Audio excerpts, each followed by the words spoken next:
করবেন না। তো এখানে আম্মাজান আয়েশা রাদিয়াল্লাহু তাআলা আনহা রাসূল সাল্লাল্লাহু আলাইহি সাল্লামকে জিজ্ঞেস করছেন, আপনার ভূমিকাটা সেদিন কেমন থাকবে?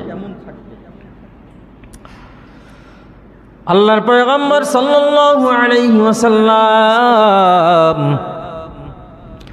ডাক দিয়ে বলেন, আয়েশা,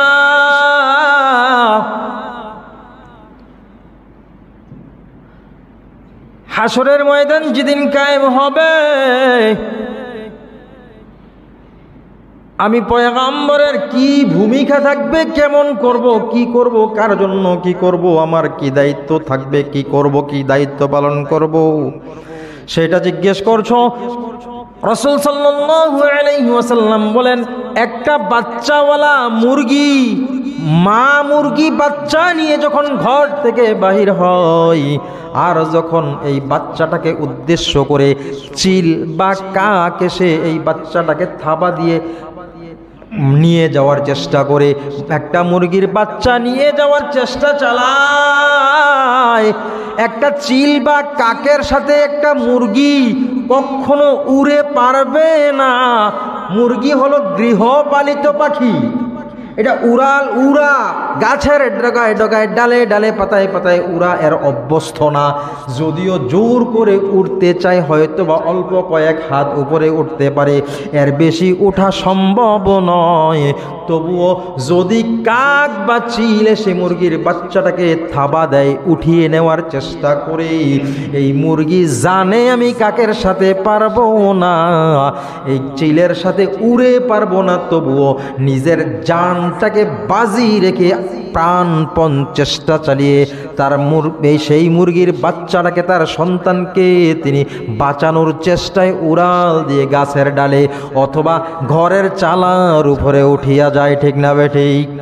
পয়গম্বর সাল্লাল্লাহু আলাইহি ওয়াসাল্লাম বলেন, আয়েশা, হাসরের ময়দান যেদিন কায়েম হবে, সেই দিন আমি ঠিক মুরগি বাচ্চাওয়ালা মুরগিটা যেমন এক ডাল থেকে অন্য ডালে, অন্য ডাল থেকে অন্য ডালে, অথবা এক চালা থেকে আরেক চালায় ঘরের চালার উপরে দৌড়াদৌড়ি করতে শুরু করে, চিল্লাচিল্লি করতে শুরু করে, অনেক চেষ্টা করে সন্তানগুলোকে বাঁচানোর চেষ্টা চালায়, ঠিক তদ্রুপ হাসরের ময়দান যেদিন কায়েম হবে, আমি পয়গম্বরের ভূমিকা হবে, আমার উম্মত যারা যারা আমার উম্মত, হাসরের ময়দানে যত উম্মত আছে, একটা উম্মত যেন পাপের কারণে জাহান্নামে না যায়, আমি ওই রকম ভাবে দৌড়াতে থাকবো।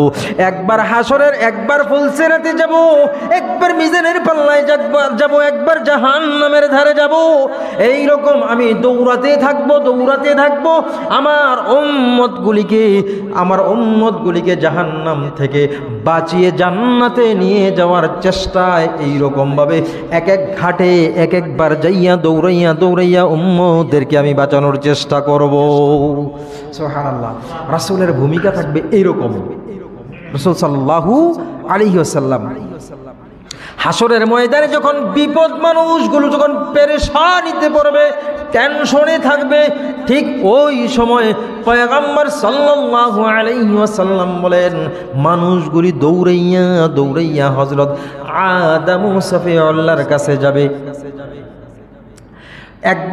এক সময় আল্লাহ তাআলা আদমকে ডাকবেন, আদম সফিউল্লাহকে ডাকবেন, ডাক দিয়ে বলবেন, আদম, দুনিয়ায় যারা তোমার সন্তান ছিল, সন্তানগুলোকে ধরে ধরে জাহান্নামে দিয়ে দাও। আদম সফিউল্লাহ ডাক দিয়া বলবেন, ওগো রব্বুল আলামিন, আমি আমার কোন কোন সন্তানগুলোকে জাহান্নামে দেব?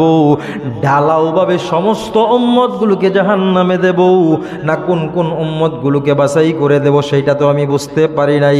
আপনি হুকুম করলেন আমার সন্তানগুলোকে আমি জাহান্নামে দেওয়ার জন্য, আমার কোন কোন সন্তানগুলি জাহান্নামে হবে আপনি আমাকে বলুন।